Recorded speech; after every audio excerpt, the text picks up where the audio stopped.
ওরে ভাই, বাসে যে গতি, টুঙ্গিপাড়া এক্সপ্রেস ওয়ে আমার আছে 95, সে মনে হয় 110। এই মুহূর্তে যদি কোনো ক্রমে যদি তার পাংচার হয় চাকা, সেক্ষেত্রে তার কী অবস্থা হবে। আসলে এত গতি থাকা মোটেও ঠিক না, কারণটা হচ্ছে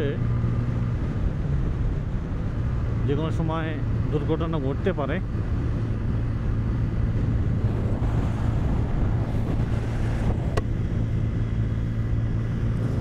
আর এই হচ্ছে রেল লাইন। আর শ্রীনগর এখান থেকে হচ্ছে 6 কিলোমিটার।